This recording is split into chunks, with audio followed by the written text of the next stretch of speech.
Voltei. Psicografia de Francisco Cândido Xavier, pelo Espírito Irmão Jacob. Capítulo 17. Na Escola da Iluminação. Infinita é a bondade do Senhor, que não força a criatura e espera sempre. Se fosse fustigado pelos amigos com palavras rudes, logo após a desencarnação, se me relembrassem descaridosamente os erros, talvez me refugiasse na própria resistência, acentuando as sombras que me dominavam a alma. Provavelmente inventaria recursos contra o serviço da luz. As advertências, todavia, alcançavam-me silenciosas. A assistência de minha filha, os cuidados do irmão Andrade, as palestras de Guilom e o devotamento de Bittencourt Sampaio transbordavam amor que renova e eleva sem alarde. Ninguém me humilhava. Ao invés disso, de todos recebia incentivo à melhoria própria.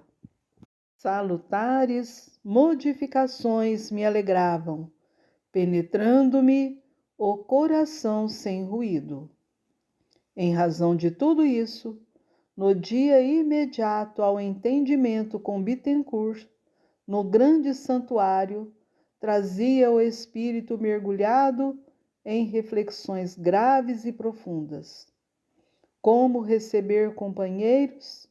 Para o trabalho se me sentia inapto e obscuro. No íntimo, pretendia absorver-me em preocupações esmagadoras, ganhar tempo aprendendo e servindo. No entanto, nos recessos da consciência, perseverava a lembrança daquele ensinamento evangélico alusivo ao cego guiando cegos. Não deveria precipitar-me. Convinha meditar em oração, suplicando ao Senhor acréscimo de visibilidade espiritual. Era inadiável o meu reajustamento antes de entregar-me a novas empresas. Instituição renovadora.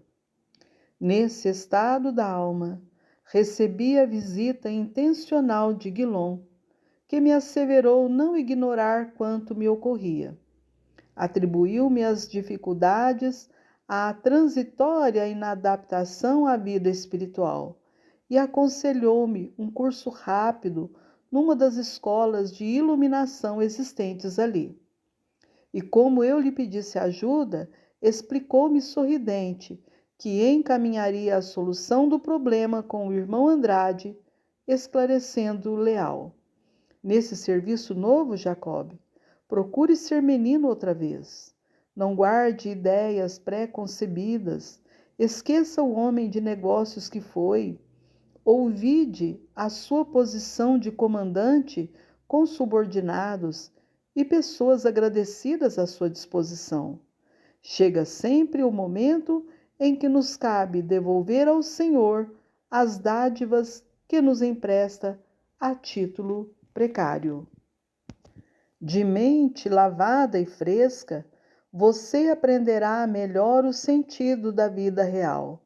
Saber recomeçar aqui é uma ciência agradável e ao mesmo tempo complexa. Ouvi-lhe atentamente o conselho e, depois de breve combinação com a filha, fui conduzido pelo irmão Andrade a uma das dependências do mesmo templo que visitáramos na véspera.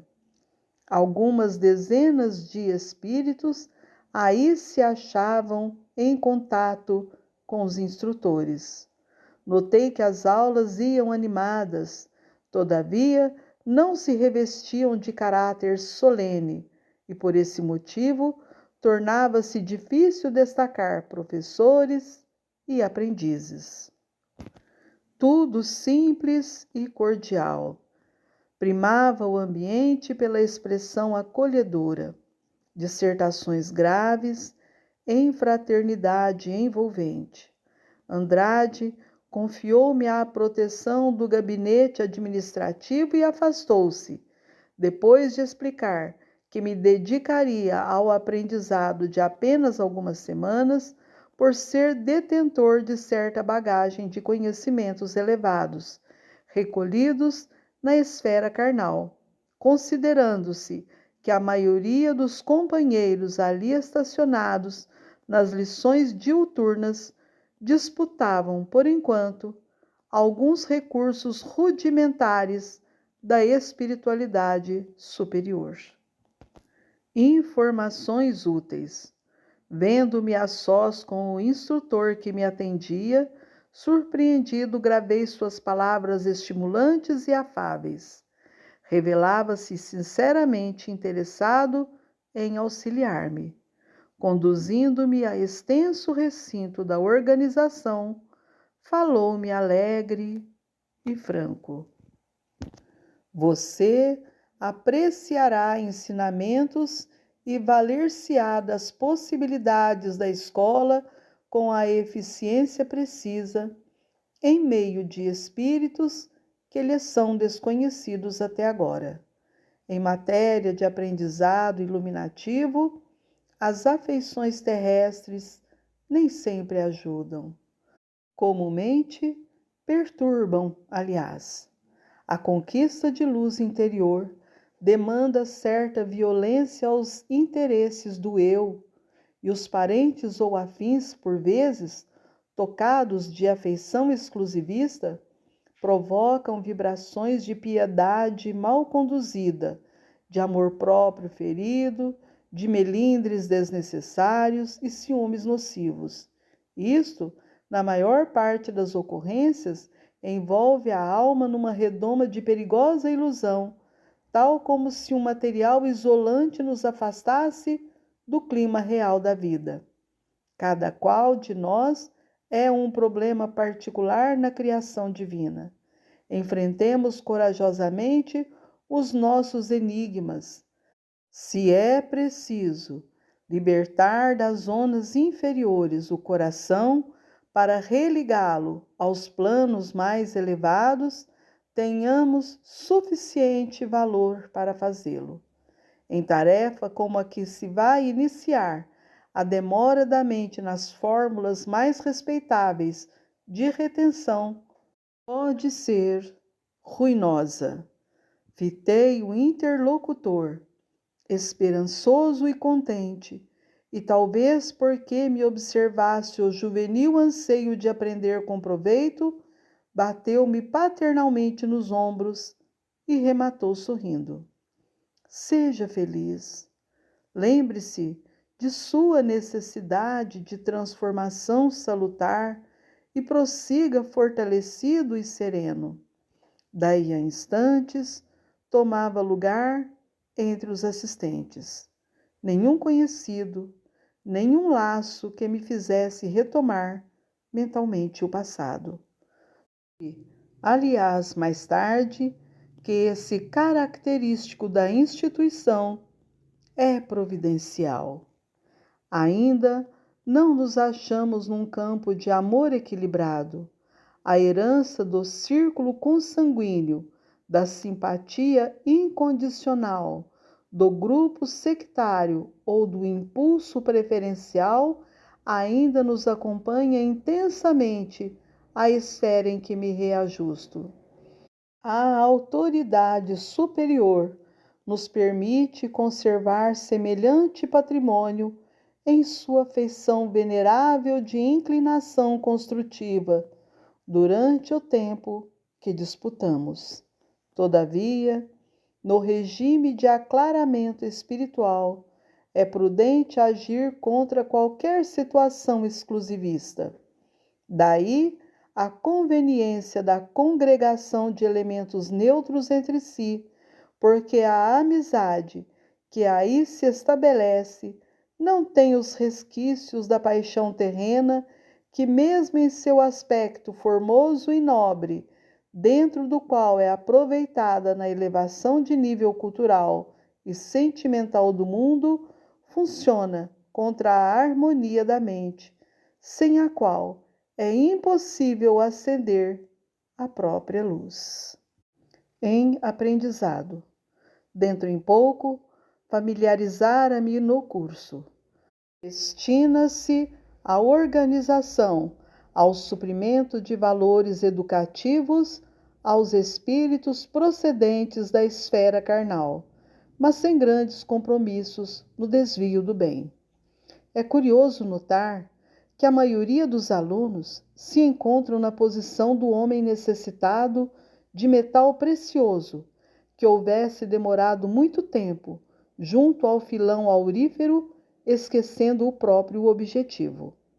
Os professores são incansáveis em esclarecer que na reencarnação temos o mais valioso instituto iluminativo, acentuando que na realidade todas as lutas terrestres objetivam redimir o espírito e inflamá-lo de virtudes celestiais.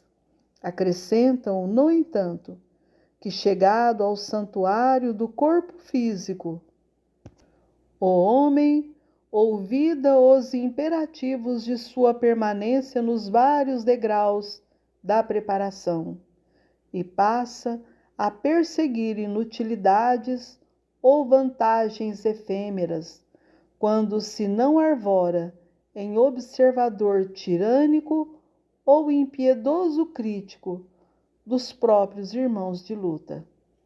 Vicia a mente na ociosidade, em face da gloriosa bênção recebida, e muita vez abandona a escola da carne em deploráveis condições morais, pelos débitos assumidos no mau uso do livre-arbítrio perante as leis inelutáveis que governam a vida. Ao invés de respeitar o material de serviço redentor e mobilizá-lo em benefício de si mesmos, os aprendizes da sabedoria na experiência terrena inutilizam-no com indiferença, em prejuízo próprio, quando o não aproveitam lastimavelmente na perpetração de faltas criminosas. Porém, quando a alma se afasta do plano carnal, seguida de valores intercessores do devotamento fraterno, pela boa vontade que demonstrou no serviço aos semelhantes, é-lhe permitido frequentar as instituições iluminativas além da morte, com possibilidades na ação prática entre os núcleos de entidades inferiores. Compreende-se, então, que todos os conflitos da luta carnal se revestem de sublimes finalidades. Na vida real do espírito, o sofrimento perde o aspecto sombrio.